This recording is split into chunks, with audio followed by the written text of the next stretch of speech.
Kapag classic ang iyong motor, ay nararapat lang na classic din ang iyong helmet. Pero paano kapag may bago kang motor? Ladies and gentlemen, ito ang ating bagong classic helmet na magagamit sa ating mga rides at adventure kasama itong Ranger 150.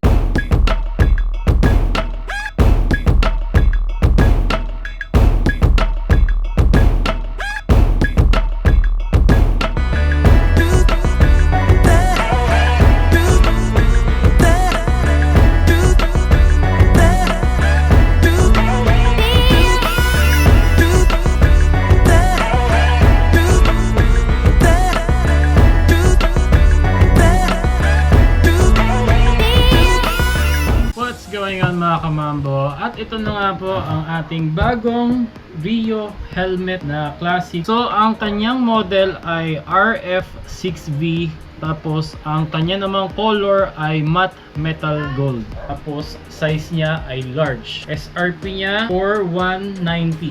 So sa loob ng kanyang back ay ang mismong helmet, tapos user manual at ang kanyang libreng clear na visor. Wala nang iba. Silipin natin yung helmet. So dito meron tayo kagad pre-installed na smoke visor. Dito naman sa front ay ang kanyang front air vent. Meron ding air vent dito, pero butas lang siya, mesh type lang siya. So dito guys sa loob, andito yung bukasan at sarahan ng kanyang air vent dito sa baba. Pero ito, mukhang always open lang siya kasi wala siyang switch. So ito ang kanyang harap, side, likod, at ang top view.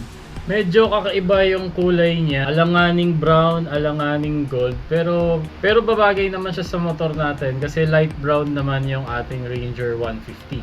Ang isang napansin ko agad dito ay yung kanyang kabitan ng visor napakadaling magpalit kasi ito, iikutin mo lang to. Yan, matatanggal na siya. So yung finish nito, meron siyang parang magagaspang na part. Hindi siya totally smooth. Yung dito sa gilid, yan, smooth siya. Pero yung dito sa gitna, para siyang may mga maliliit na linya. Para nga naman, hindi madulas kapag pipihitin mo siya. Deroscast lang siya, kaya madaling magpalit ng visor. Hindi katulad nung ibang mga helmet na matitigas yung mga pihitan dito sa ilalim. Ito hindi. Yung visor niya na-open naman halos all the way. Tapos ito po pala ay single visor lang. Tapos dito naman sa kanyang padding ay meron tayo ditong parang semi leather like na material pati dito. Tapos dito tela na siya. Tapos ito yung puting linya reflectorized siya. Pagdating naman sa ating lock, hindi siya gumagamit ng conventional na quick release. So ito ay D-ring. Mas safe to kasi hindi siya basta-basta nakakalas. Yun nga lang, kung baguhan ka sa ganito, medyo mas hassle siya isuot at hubarin. So ito yung loob niya. Dito sa may part ng noo, parang leather-like material din siya. Pero the rest ay fabric. Tapos in fairness naman din, makapal ang padding nito. Mas makapal pa to kumpara sa dati natin ginagamit na ID Rocket helmet. Intercom ready na rin siya. Kung ikukumpara naman sa ating ID Rocket helmet, mas malaki ang lens nito. Pero yung overall dimensions nila, halos same lang. Same lang sila ng height. Dito naman sa kanilang mga side, parang mas mahaba yung likod na part netong Rio. So ngayon naman ay maglalagay tayo ng chin mount sa ating helmet kasi ito na rin talaga ang gagamitin natin sa mga future rides natin gamit ang Ranger 150. Bali, ang nabili ko na brand ay 2U. Hindi ko muna i-share yung link neto sa inyo kasi hindi ko pa alam kung maganda ang kanyang quality. Siyempre, ayaw naman natin mag-recommend hanggat maaari ng mga product kung hindi naman talaga maganda ang quality. So, ito meron siyang mga dugtungan na ganito para pwede niyang sundan yung pinaka-korte ng helmet. Tapos, ito yung kasama niyang double-sided tape.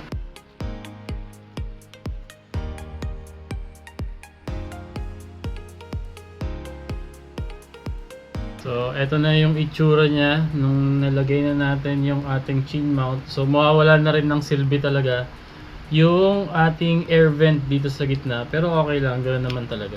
Tapos, meron pa siyang kasamang plastic na may butas para may susuotan ng tali. Ito ay para in case na mahulog ang ating chin mount ay hindi sumama ang GoPro. Ayun siya guys. Nasa left side. Actually, pwede na rin pala yan gawing sabitan ng ating mic kung sakali. Tapos, lagay na rin natin yung tali. Tapos, yung ating mga extension. So, ganito lang yung ginawa natin sa tali. Ayan. Ganyan lang siya kahaba. Para madali siyang isusuksok dito. Para if ever na malaglag yung chin mount kasama ng GoPro, meron pang extrang dikit doon at ito ay nakatali naman sa loob. So, safe na safe. Ito na guys, ang itsura ng ating helmet kapag nakalagay na ang ating GoPro. By the way, hindi ko alam ang eksaktong timbang niya, pero hindi siya ganun kabigat para sa isang full face na classic helmet kumpara doon sa ating racket na kulay black.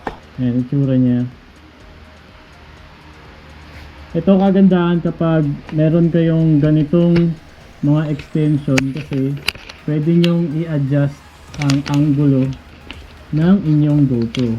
Kapag kasi hindi tayo gumamit ng gantong extension at dito lang siya mismo aasa sa salpakan dito sa chin mount, medyo maikse. Tapos limited yung adjustment na pwede mong gawin. At least ito, pwede mo ibaba ng ganyan. Tapos meron pa tayong isang extension na gamit dito, which is para naman ma-adjust natin siya left and right para hindi lang up and down. Perfect na ang ating setup. So ayun guys, ang ating Rio classic helmet na magagamit natin sa ating mga adventure at ride kasama ang ating Ranger 150. So salamat po sa panonood at kita-kits tayo sa next content. Ride safe, drive safe, peace.